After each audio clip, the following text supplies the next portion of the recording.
Meghalaya, a pristine hill state in the northeast of India, is known for its scenic beauty. The gurgling clear streams, the hills, and the valleys have attracted tourists over the years. The state has also produced men and women of great repute and stature. Miss Siverene Swer is one such luminary. Miss Siverene Swer was born to Mr. L. Hari Singh and Mrs. Wesimon Swer on November 12, 1910 in Retsamthia. Today, at 96, Miss Swer lives with her niece in Retsamthia.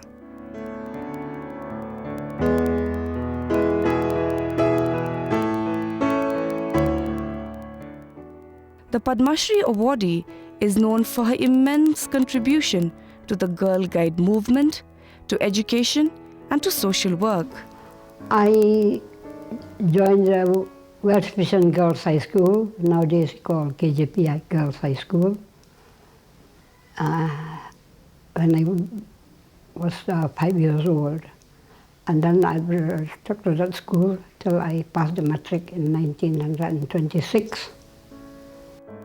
Miss Siverene Swer studied at the erstwhile Welsh Mission High School, rechristened KJP High School, which was established in 1892. A school where she had built a vision and a dream of her life and society and the role she could play in it. Miss Swer was an active and hard-working student who did not confine herself merely to books, but also took part in extracurricular activities. It is said that a moment's inspiration can change one's destiny and fate. One such moment came to Miss Swer's life in the 8th standard. It would perhaps prove to be the defining moment of her life.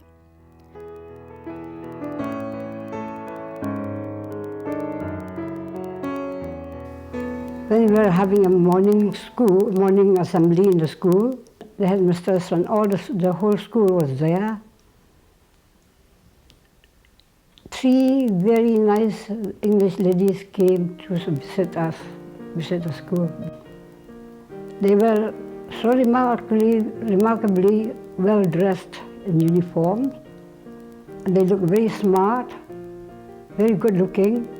They walked nicely and they turned around us and with a smile, and then we welcomed them with a song, and then they started telling us about the Girl Guide movement. What struck me most, impressed me most, is that the Girl Guide training taught good things for the girls they can do outside the school. And the things that they talk about the movement to be a worldwide movement impressed me very much, and what the girls were doing in other countries. And we were so impressed by what they told us.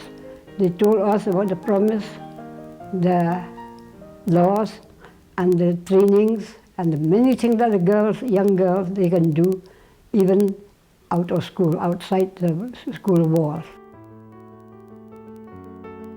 Miss Swer was impressed by the guides, their sense of discipline and duty, and the ideals their company stood for. Unhesitatingly, she approached the erstwhile principal, Miss Hilda Jones. However, the venerated principal was of the opinion that they were as yet unprepared for a step of such magnitude. Miss Swer held firmly to an adage: to achieve something, you must not only plan but also act, not only dream but also believe. For many years, she nursed and cherished the dream of becoming a guide, and eventually it was realized. In spite of her consuming passion and deep-rooted enthusiasm for the guides, Miss Swer never neglected her studies. She passed her matriculation exams in the year 1927. With the first division, she would leave the school where she had passed her formative years. After I passed the matric, I wanted very much to go and proceed my education in college. Miss Swer went on to study in Scottish Church College, amongst the most prestigious colleges in Calcutta. In college, Miss Swer made a favourable impression on her fellow students and teachers, evident from a recommendation letter written by the principal of Scottish Church College. She showed very great diligence and ability. She was a leader amongst her fellow students, and her conduct and character were excellent. She obtained her degree in Bachelor of Arts in the year 1932. Having graduated, Miss Swer returned to her alma mater, Welsh Mission High School, as a teacher.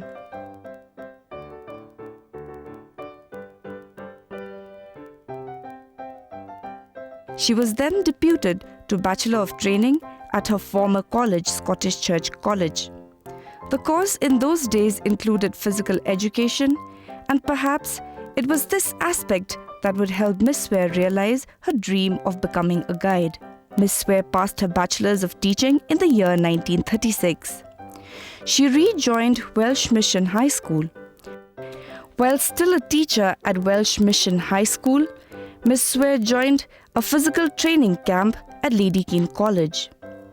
Due to her previous training at Scottish Church College, Miss Swer excelled at the camp.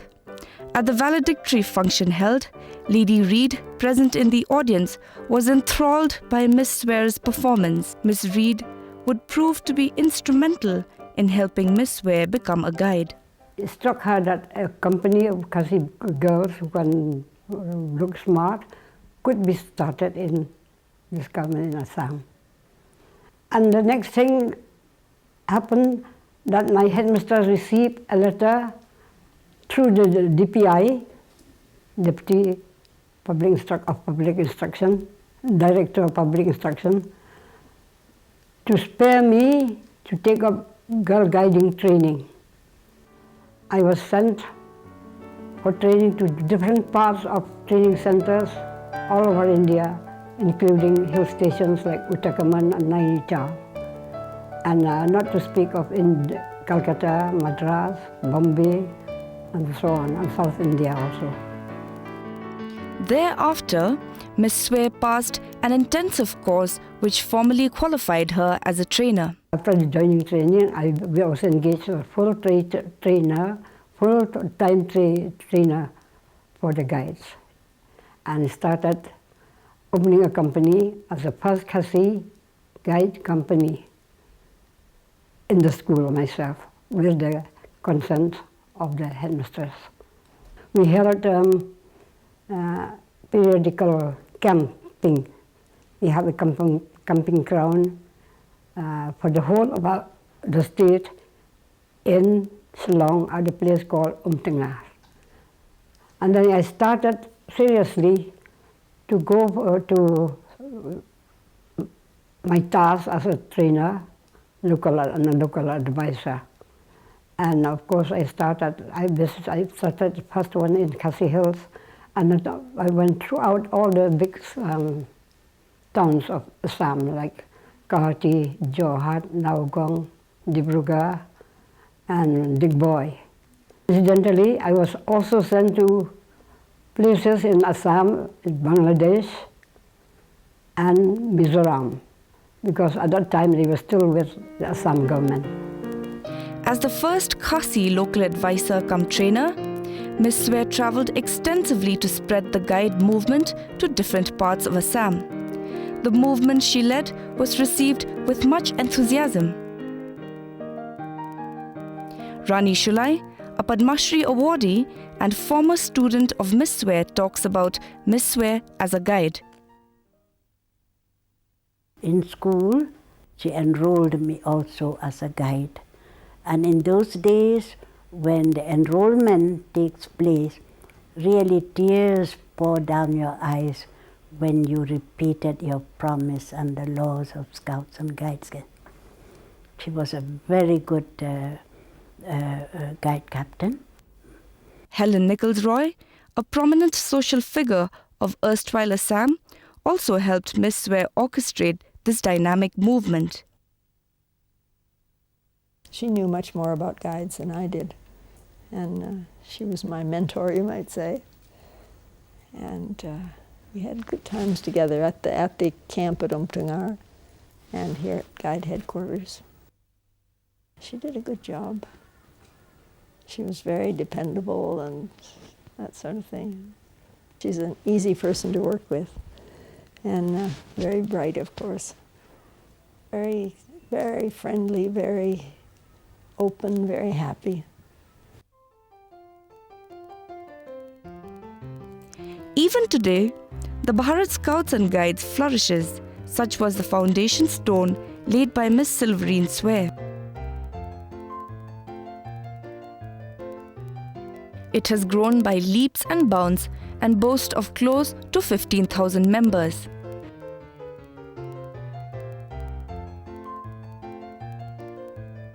The Bharat Scouts and Guides Shillong has extended to the other districts of Meghalaya and has made its presence felt even in the interiors of Meghalaya.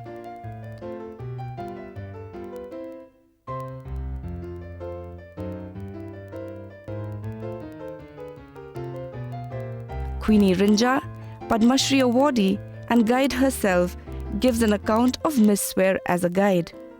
She used to be a very regular person at the guide headquarters, and whenever they had their camps, training of patrol leaders, captains and so on, she was very an asset to the guides. And there she used to teach a lot of people things.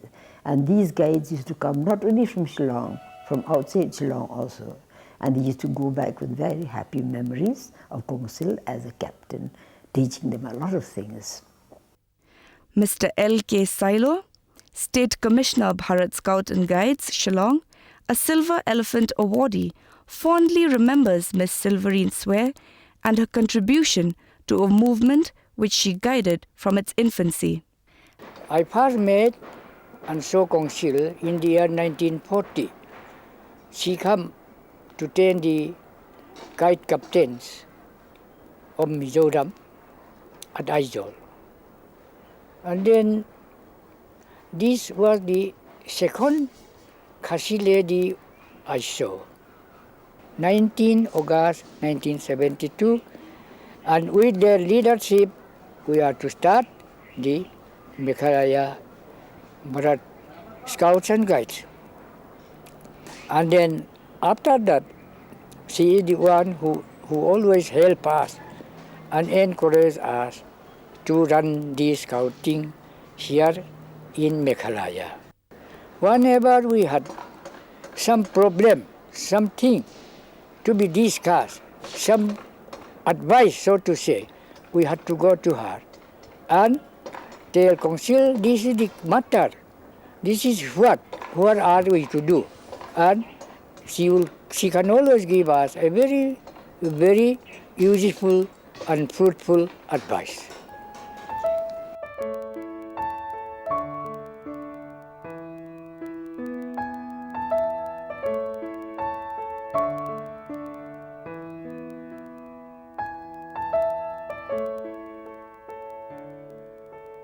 And I try to live till today by the guide laws.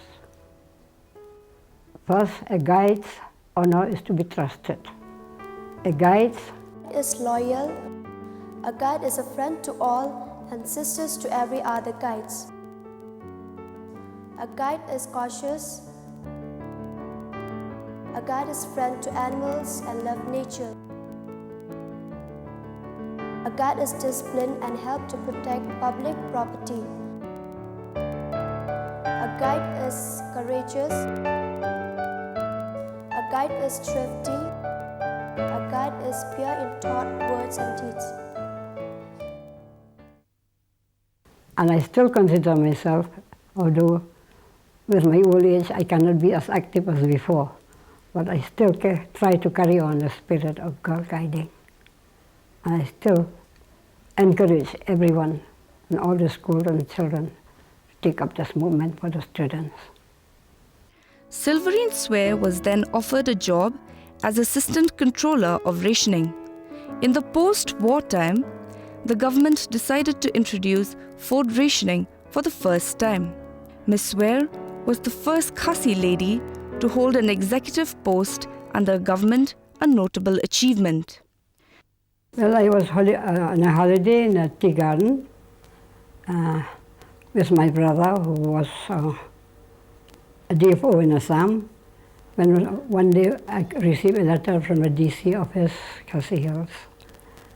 And then I was so surprised because it wrote that would I consider taking up this job as a new and it required training. Consulting my brother, at whom I accepted the offer, and I came to Ceylon. Well, I had to undergo training for some months, and then I started to do the job. And my contract was, I was appointed then as assistant controller of rationing. And then I worked with the department for 5 years. And then I completed my job till the end of the contract.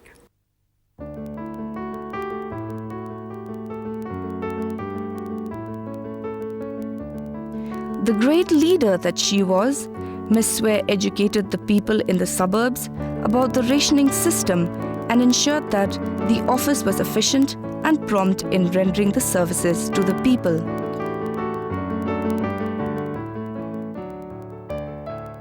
It was very strenuous indeed, because constantly you had to inspect the shops and you had to meet people coming into the office, and there's crowds of them, and the public also came and made all kinds of queries about rationing and how they got, whether it's not enough or enough, or all sorts of questions.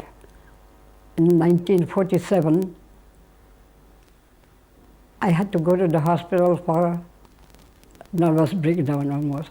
In my life, I never saw a hospital before as a patient. And so you can imagine the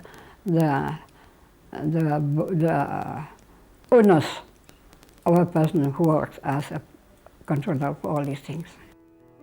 Miss Swer's hard work paid off when she received the Kaiser-e-Hind Medal from the government for showing ability and integrity in dealing with the difficult problems of handling the rationing system, and for playing a prominent role for many years in the Assam Guide movement. For her colossal contribution to the Guide movement, Siverene Swer won the Silver Elephant Award, the highest award of its kind, in the year 1975, presented by the National Commissioner of Bharat Scouts and Guides. After her 5-year term as Assistant Controller of Rationing from the year 1944 to 49, Miss Swer was then appointed as a teacher in the prestigious girls' school, Pine Mount. I worked there for 3 years. After that, and while I was enjoying my teaching in a residence school, Pine Mount, and I had a lot of friends, and very good friends indeed. We worked like a real team there. I enjoyed my days, those 3 years in Pine Mount School. The teachers of Pine Mount School were invited to a New Year's Eve celebration of 1952 at Shillong Club. At the party, she met Dr. N.K. Rastamji, the Chief Secretary of Assam, who proposed her the post of Chief Social Education Officer in NEFA, North-East Frontier Agency. Miss Swer was initially hesitant to take up the offer, but the adventurous guide spirit in her would open the next chapter of her life, and it would see her dedicating 14 years of her life to education in NEFA. Miss Siverene Swer distinguished herself in each career. A versatile lady, she accomplished her dreams and fulfilled her vision.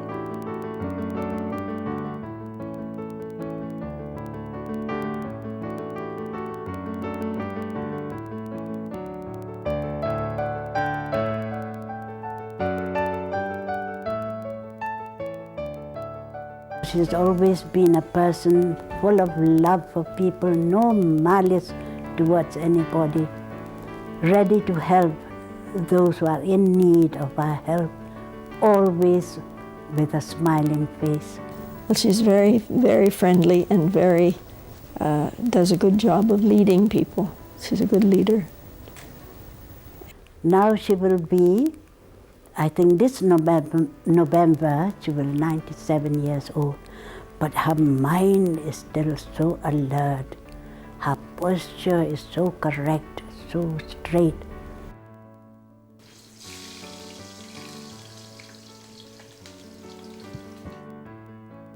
So I would like her to be like that all the time. And as long as God allows her to be with us, I will want her to have a happy, satisfactory life. I think I am the most blessed person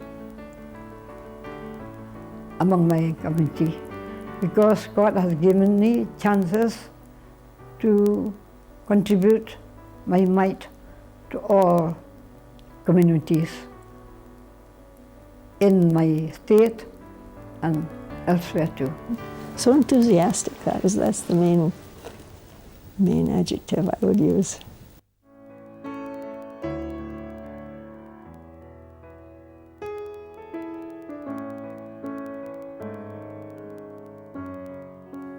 Miss Swer is now 96 years old. It is remarkable that Miss Swer still leads an active life and is still able to pursue her hobbies like gardening and cooking. Through her selfless service, Miss Swer succeeded in proving that one woman can prove to be a majority. She shone like a bright star and commanded love, adulation, and respect from the people around her. Miss Swer was awarded the Padma Shri in the year 1990, presented to her by the erstwhile President R. Venkataraman for her contribution to education, social welfare, and the guide movement.